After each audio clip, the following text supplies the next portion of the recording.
Hello guys, welcome back to our channel. ఈరోజు మనం Ramoji film city third పార్ట్కి అయితే వచ్చేసాము. అండ్ ఇక్కడ మనకి త్రిబుల్ ఆర్ షూటింగ్ కూడా జరిగింది. అండ్ ఇక్కడైతే మనం అమెరికన్ షూట్స్ జరుగుతూ ఉంటాయి కదా, లండన్ అట్లా చాలా చాలా అమెరికన్ షూట్స్ లాగా కనిపిస్తూ ఉంటుంది అనమాట. అదంతా ఇక్కడే మనకి జరిగేది.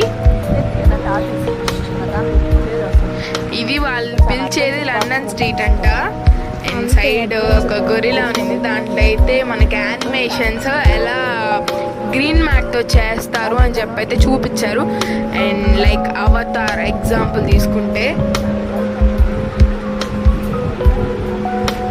ఇంకా బాహుబలి అవన్నీ కూడా చాలా గ్రీన్ మ్యాట్తోనే తీశారు అని కూడా చెప్పారనమాట. అండ్ అదే అనమాట, లోపలికి వెళ్తే మనకి చాలా మంది వెళ్తా కనిపిస్తున్నారు. అండ్ ఇక్కడ కొంచెం వ్యూ ఎంజాయ్ చేసేసి అయితే ఒక బ్యూటిఫుల్ ప్లేస్కి అయితే మనం అయితే వెళ్ళబోతున్నాం ఇప్పుడు. అండ్ అదే అయితే ఇక్కడ ఉండే